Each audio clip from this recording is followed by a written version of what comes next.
تصور کریں کہ ایک انسان کسی انتہائی سنگین اور جان لیوا صورتحال میں گھرا ہوا ہے، ایک ایسا لمحہ جہاں بظاہر بچاؤ کا کوئی راستہ نظر نہیں آ رہا۔ بالکل، ایک شدید خوف کی حالت میں۔ ہاں، دل میں ایک عجیب سا خوف بیٹھا ہوا ہے، اور پھر اچانک بالکل غیر متوقع طور پر ایک ایسی خوشخبری ملتی ہے جو ساری منطق اور طبیعیات کی تمام اصولوں کو الٹ کر رکھ دیتی ہے۔ ارے واہ، یعنی ناممکن کا ممکن ہو جانا۔ بالکل، نہ صرف جان بچ جاتی ہے بلکہ ایک ایسی خوشی ملنے کی نوید سنائی جاتی ہے جو ناممکن لگ رہی تھی۔ اب ذرا ایمانداری سے سوچیں، عام طور پر اس لمحے میں ایک انسان کا رد عمل کیا ہوتا ہے؟ ظاہر ہے وہ خوشی سے جھوم اٹھے گا، ایک گہرا سکون محسوس کرے گا۔ صحیح، وہ سکون کا سانس لے گا اور شاید اپنی ذات کے خول میں سمٹ کر صرف اپنے اس تحفے کا جشن منائے گا۔ لیکن کیا ہو اگر وہ شخص اس عظیم خوشخبری کو سننے کے فوراً بعد اپنا جشن منانے کے بجائے کچھ بالکل اجنبی لوگوں کے لیے ایک ہاری ہوئی جنگ لڑنا شروع کر دے؟ یہ تو واقعی بہت عجیب بات ہے، یعنی تباہی کے دہانے پر کھڑے لوگوں کے لیے۔ ہاں، بالکل انہی کے لیے۔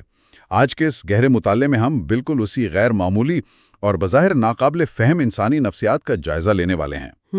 میں اس کے لیے بہت پرجوش ہوں۔ آج ہمارے پاس جو ماخذ ہے وہ نہایت شاندار اور فکر انگیز ہے۔ یہ ایک قدیم تحریری ماخذ ہے جس کا موضوع اہل بیت پر الہی برکتیں ہیں۔ بالکل، اور یہ سورت ہود کی آیات 73 سے 76 تک کا ایک بہت ہی گہرا حصہ ہے۔ صحیح، اور ہمارا مشن یہ سمجھنا ہے کہ انسان غیر متوقع خوشخبریوں پر کیسے رد عمل دیتا ہے، اور ہمدردی کی اس انتہائی شکل کا جائزہ لینا ہے جہاں ایک انسان ایسی قوم کے لیے بھی بحث اور التجا کرتا ہے جس کا انجام ہر لحاظ سے طے پا چکا ہو۔ یہ واقعی ایک بہت ہی غیر معمولی خاکہ ہے۔ ہم جو ماخذ دیکھ رہے ہیں نا، وہ محض ایک تاریخی واقعہ یا پرانی تحریر نہیں ہے۔ تو پھر آپ کی نظر میں یہ کیا ہے؟ دیکھیں، اگر ہم اس کی تہوں میں جائیں تو اس کے اندر انسانی نفسیات، خوف، خوشی اور جذباتی ذہانت کی ایک ایسی انتہا پوشیدہ ہے جو عقل کو دنگ کر دیتی ہے۔ یعنی ایموشنل انٹیلیجنس کا ایک کمال نمونہ۔ بالکل، یہ متن ہمیں دکھاتا ہے کہ جب انسان کا سامنا کسی ایسی چیز سے ہو جو اس کے فہم اور اسباب کی دنیا سے بالاتر ہو تو اس کا دماغ کیسے کام کرتا ہے۔ صحیح۔ اور سب سے بڑھ کر یہ کہ ایک سچے اور باکمال انسان کی ہمدردی کی آخری حد کیا ہو سکتی ہے۔ ہم اکثر ہمدردی کو ایک نرم سا جذبہ سمجھتے ہیں، لیکن یہاں ہمدردی ایک بہت بڑی طاقت بن جاتی ہے۔ ہاں، یہاں ہمدردی ایک طاقتور اور بے چین کر دینے والی قوت کے طور پر سامنے آتی ہے، یہاں تک کہ ان لوگوں کے لیے بھی جن کا انجام یقینی ہو چکا ہو۔ اور یہی وہ تضاد ہے جو اس موضوع کو اتنا پراسرار اور مغناطیسی بناتا ہے۔ ہم اس گہرے مطالعے کے ذریعے ان متضاد جذبات کے پیچھے چھپی نفسیات تک پہنچنے کی کوشش کریں گے۔ بالکل، آئیے شروع کرتے ہیں۔ تو کہانی شروع ہوتی ہے گھر والوں یعنی اہل بیت کے ایک خاص رد عمل سے، جہاں انہیں پیغام رسانوں کے ذریعے ایک ایسا الہی فیصلہ سنایا جاتا ہے جو بظاہر ان کی عمر، حالات اور توقعات سے کوسوں دور ہے۔ وہ سن کر بالکل حیران رہ جاتے ہیں۔ ہاں، ایک طرح سے ان کا دماغ کام کرنا چھوڑ دیتا ہے، اور پھر وہ پیغام رسان یا فرشتے ان سے ایک سوال کرتے ہیں کہ کیا اللہ کے حکم پر تعجب ہے، اور ساتھ ہی انہیں یاد دلایا جاتا ہے کہ تم پر یعنی اہل بیت پر اللہ کی رحمتیں اور برکتیں ہیں۔ اور پھر آخر میں واضح کیا جاتا ہے کہ یقیناً وہ اللہ تعریف کے لائق یعنی حمید اور بڑی شان والا یعنی مجید ہے۔ اچھا، تو آئیے اس کی تہوں کو کھولتے ہیں۔ میں جب اس منظر کے بارے میں سوچتا ہوں نا تو مجھے یہاں ایک سوال کھٹکتا ہے۔ جی، وہ کیا؟ فرشتے اس حیرت پر حیران کیوں ہو رہے ہیں؟ میرا مطلب ہے انسانی دماغ تو ڈیزائن ہی ایسے ہوا ہے کہ وہ ہر چیز کو سبب اور نتیجے کی انک سے دیکھتا ہے نا۔ ہاں، کاز اینڈ ایفیکٹ، بالکل۔ تو اگر حالات ناممکن ہوں اور اچانک کوئی معجزاتی خبر مل جائے تو حیران ہونا تو انسانی فطرت ہے۔ تو کیا فرشتے انہیں اس فطری رد عمل پر ڈانٹ رہے ہیں؟ یہ یقین دہانی کروانے کی ضرورت کیوں پیش آئی؟ دیکھیں، یہاں جو بات سب سے زیادہ دلچسپ ہے وہ یہ ہے کہ یہ مکالمہ کسی ڈانٹ ڈپٹ کا نہیں ہے۔ اچھا، تو پھر یہ کیا ہے؟ یہ محدود انسانی منطق اور لامحدود الہی قدرت کے درمیان ایک بہت ہی گہرا تعلیمی موڑ ہے۔ میں سمجھتی ہوں کہ ہمارا دماغ دراصل ایک پیشین گوئی کرنے والی مشین ہے۔ Prediction machine. صحیح۔ بالکل۔ ہم ماضی کے تجربات کی بنیاد پر مستقبل کا اندازہ لگاتے ہیں۔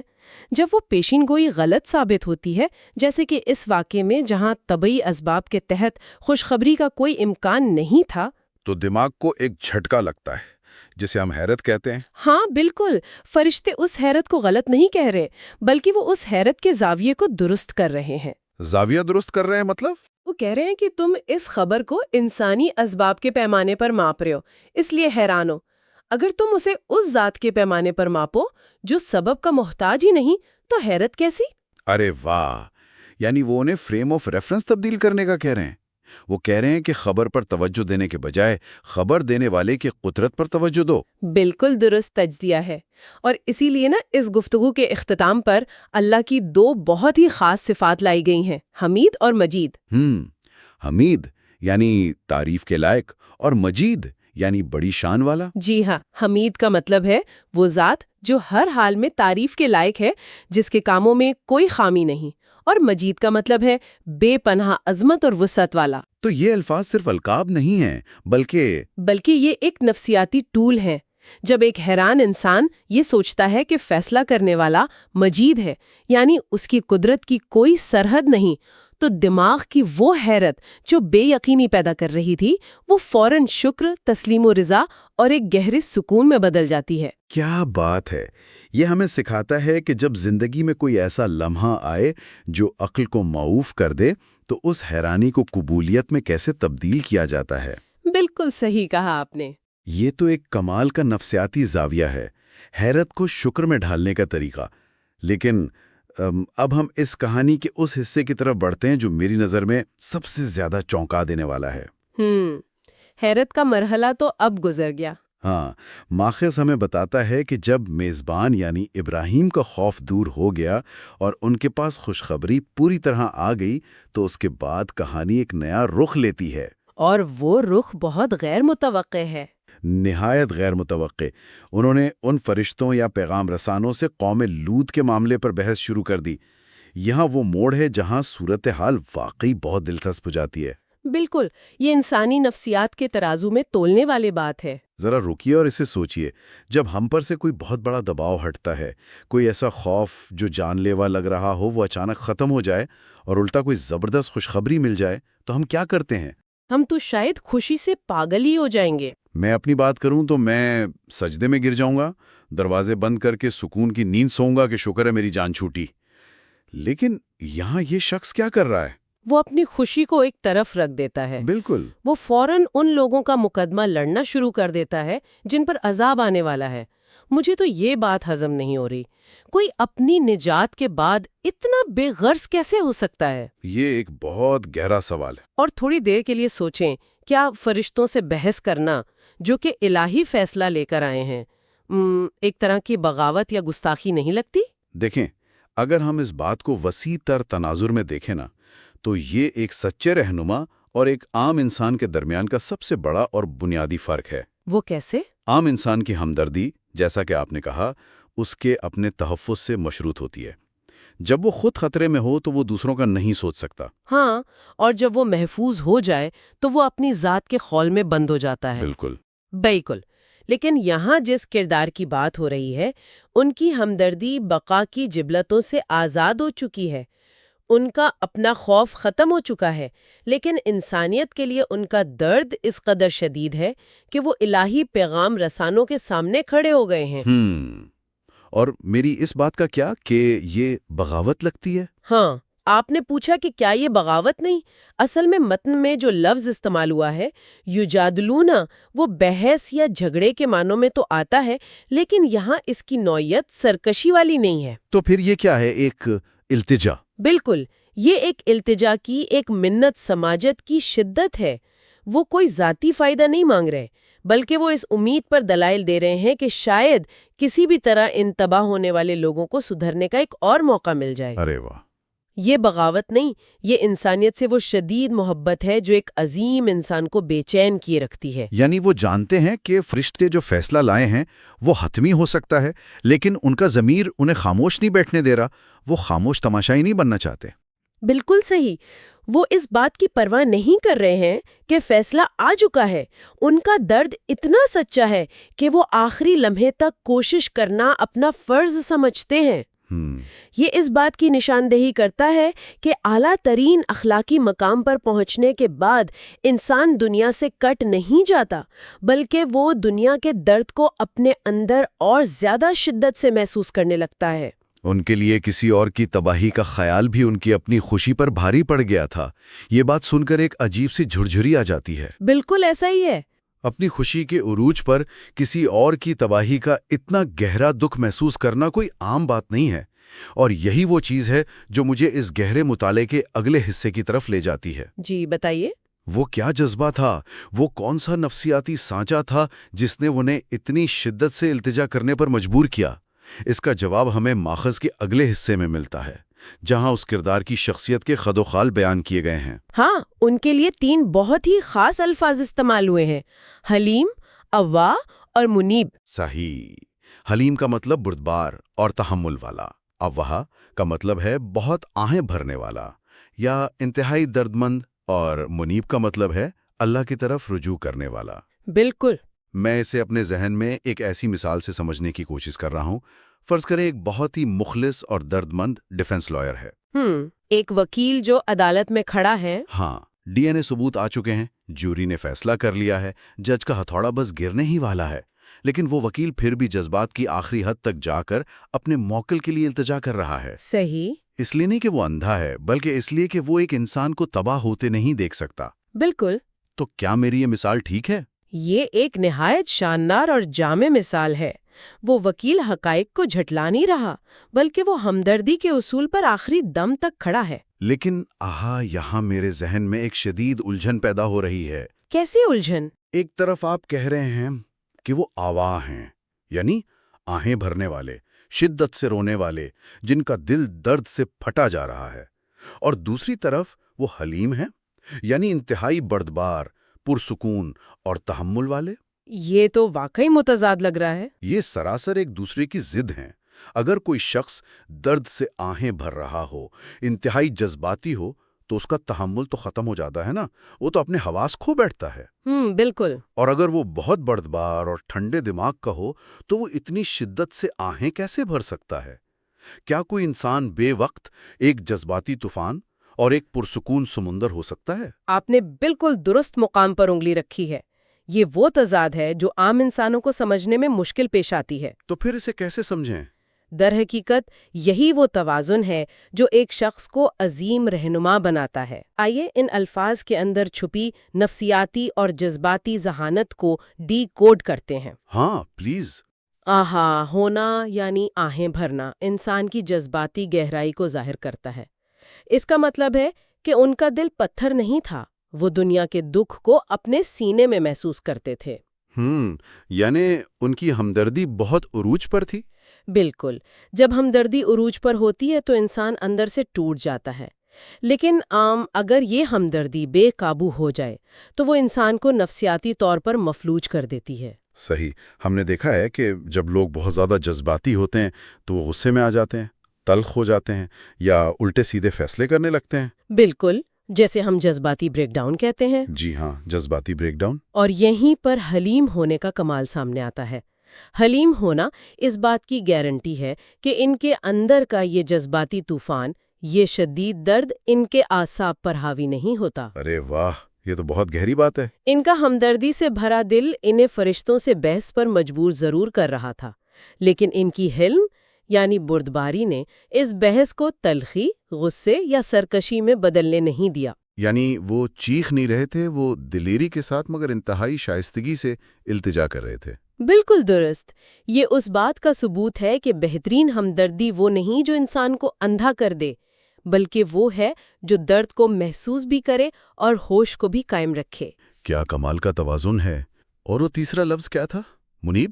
ہاں، اور تیسرا لفظ منیب یعنی پلٹ کر آنے والا، یہ اس مسلسل کو مکمل کرتا ہے.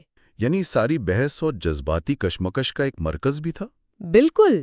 منیب ہونا ظاہر کرتا ہے کہ وہ کتنی ہی بحث کر لیں، کتنا ہی درد محسوس کر لیں، ان کی روح کا قطب نما ہمیشہ خدا کی طرف ہی رخ کیے ہوئے تھا. وہ جانتے تھے کہ بالآخر فیصلہ کہاں سے آنا ہے۔ جی، انہیں معلوم تھا کہ وہ کس کے سامنے کھڑے ہیں۔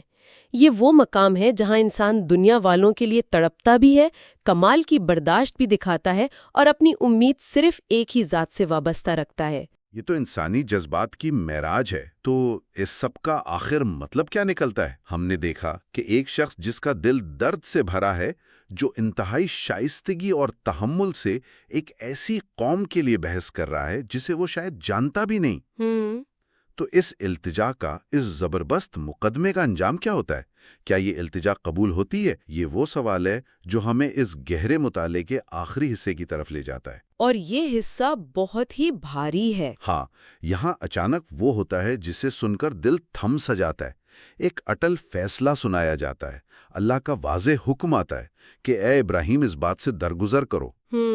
بات یہیں ختم نہیں ہوتی، بلکہ آگے کہا جاتا ہے کہ یقیناً تمہارے رب کا حکم آ چکا ہے اور ان پر ایسا عذاب آنے والا ہے جسے اب ٹالا نہیں جا سکتا۔ یہاں متن میں خاص لفظ استعمال ہوا ہے، غیر مردود، یعنی جسے رد نہیں کیا جا سکتا، جو اب ناگزیر ہے۔ یہ لمحہ کتنا بھاری ہے نا؟ ایک طرف ہمدردی کی وہ انتہا جس نے فرشتوں کے سامنے دیوار کھڑی کر دی، اور دوسری طرف ایک ایسا لمحہ جہاں انسان کو مکمل بے بسی کا سامنا کرنا پڑتا ہے۔ بالکل، یہ ایک عجیب سی بے بسی ہے۔ مجھے بتائیں، جب یہ کہا جاتا ہے کہ اس بات سے درگزر کرو، تو کیا یہ اس بات کا اشارہ نہیں کہ یہ ساری بحث، یہ ساری ہمدردی بیکار گئی؟ کیا الہی انصاف کے سامنے انسانی ہمدردی ہار گئی؟ یہ ایک بہت اہم سوال کھڑا کرتا ہے، اور ایمانداری سے کہوں تو یہ اس پورے مطالعے کا سب سے مشکل، کڑوا اور دل کو چھو لینے والا پہلو ہے۔ کیسے؟ یہ حصہ ہمدردی اور الہی انصاف کے درمیان ایک بہت ہی باریک لیکن ناقابل عبور لکیر کھینچتا ہے۔ آپ کا یہ سوچنا کہ ہمدردی ہار گئی ایک فطری سوچ ہے، لیکن اصل میں ایسا نہیں ہے۔ تو پھر اسے کس طرح سمجھا جائے؟ میرا مطلب ہے، اگر آپ کسی کو بچا نہیں سکے تو اس ہمدردی کا کیا فائدہ؟ میں سمجھتی ہوں کہ اسے کائنات کے ایک بڑے نظام کے تحت دیکھنا ہوگا۔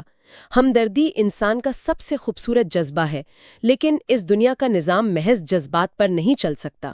جب کسی معاشرے کا بگاڑ، ان کا ظلم اور ان کی سرکشی ایک خاص حد کو چھو لے، جب وہ اصلاح کے تمام امکانات ختم کر دیں، تو پھر وہ ایک ایسی لکیر عبور کر جاتے ہیں جہاں سے واپسی ناممکن ہو جاتی ہے۔ تو یہ وہ مقام ہے جہاں الہی انصاف حرکت میں آتا ہے۔ جی، فرشتے جب یہ کہتے ہیں کہ اس سے درگزر کرو، تو وہ دراصل یہ بتا رہے ہیں کہ اے عظیم رہنما، تمہاری ہمدردی اپنی جگہ بالکل سچی اور بے مثال ہے، لیکن اب وقت گزر چکا ہے۔ جو ہتھوڑا گرنا تھا وہ گر چکا ہے۔ بالکل، یہ ہمدردی کی ناکامی نہیں ہے، یہ دراصل حقیقت کو اور قانون قدرت کی ناگزیریت کو تسلیم کرنے کا مقام ہے۔ صحیح۔ ایک سچے رہنما کو، جو عواں بھی ہے اور حلیم بھی، بالآخر یہ تسلیم کرنا پڑتا ہے کہ کائنات کے کچھ فیصلے اٹل ہوتے ہیں اور وہ انصاف کی بنیاد پر کیے جاتے ہیں۔ یعنی انسان چاہے کتنا ہی تڑپ لے، وہ قانون قدرت کے حتمی فیصلوں کو بدل نہیں سکتا۔ اسے ایک موقع پر آ کر سر تسلیم خم کرنا ہی پڑتا ہے۔ بالکل ایسا ہی ہے۔ یہ بات سن کر واقعتاً ایک عجیب سی بوجھل خاموشی چھا جاتی ہے۔ ایک طرف وہ شخص جس کا دل دوسروں کے لیے آہیں بھر رہا ہے، جو اپنی جان بچنے کی خوشخبری بھول کر دوسروں کی زندگی کے لیے لڑ رہا ہے، اور دوسری طرف وہ اٹل حقیقت، ہاں، کہ اب تیر کمان سے نکل چکا ہے۔ یہ منظر ہمیں بہت گہرائی میں جا کر سوچنے پر مجبور کرتا ہے۔ ہم نے آج کے اس گہرے مطالعے میں نفسیات کے کتنے ہی پوشیدے دروازے کھولے ہیں۔ بالکل، بہت سے انوکھے پہلو سامنے آئے ہیں۔ سب سے پہلے ہم نے دیکھا کہ جب محدود انسانی عقل کا سامنا کسی لامحدود خوشخبری سے ہوتا ہے تو حیرت کیسے پیدا ہوتی ہے اور اسے شکر میں کیسے بدلا جاتا ہے۔ ہاں، حمید اور مجید کے تصور سے۔ پھر ہم نے انسانی فطرت کے برخلاف ایک ایسے عمل کو دیکھا جہاں اپنی نجات کے بعد خود غرضی کے بجائے خالص ہمدردی جنم لیتی ہے، ایک ایسی ہمدردی جو اپنے مفاد سے بالاتر تھی۔ ہم نے حلیم اوا اور منیب ہونے کے اس محیر عقول توازن کو سمجھا، جہاں ایک ہی وقت میں دل درد سے تڑپتا بھی ہے اور دماغ مکمل ٹھہراؤ میں بھی رہتا ہے، اور آخر میں ہم اس کڑوی لیکن ناگزیر حقیقت تک پہنچے۔ بالکل، جہاں جذبات اور التجا کی حد ختم ہوتی ہے اور قدرت کے اٹل فیصلوں کو ماننا پڑتا ہے۔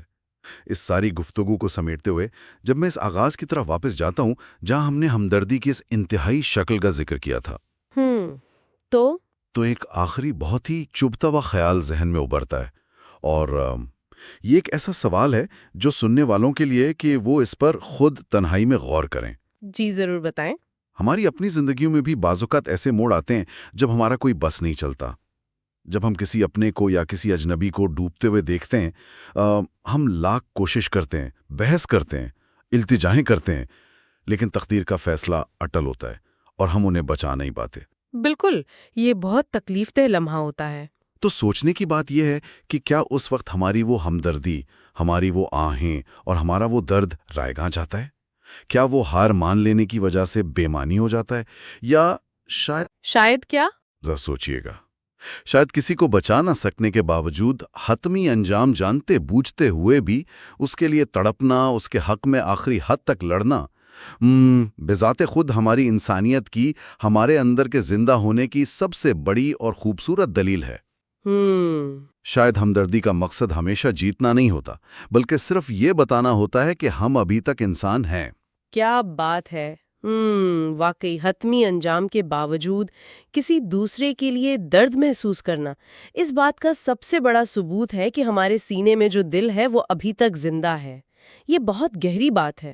یقیناً یہ ایک ایسی حقیقت ہے جو دیر تک سوچنے پر مجبور کرتی ہے، اور اسی فکر انگیز خیال کے ساتھ آج کے اس گہرے مطالعے کا اختتام کرتے ہیں۔ انسانی نفسیات اور ہمدردی کے ان انوکھے پہلوؤں پر ضرور غور کرتے رہیے گا۔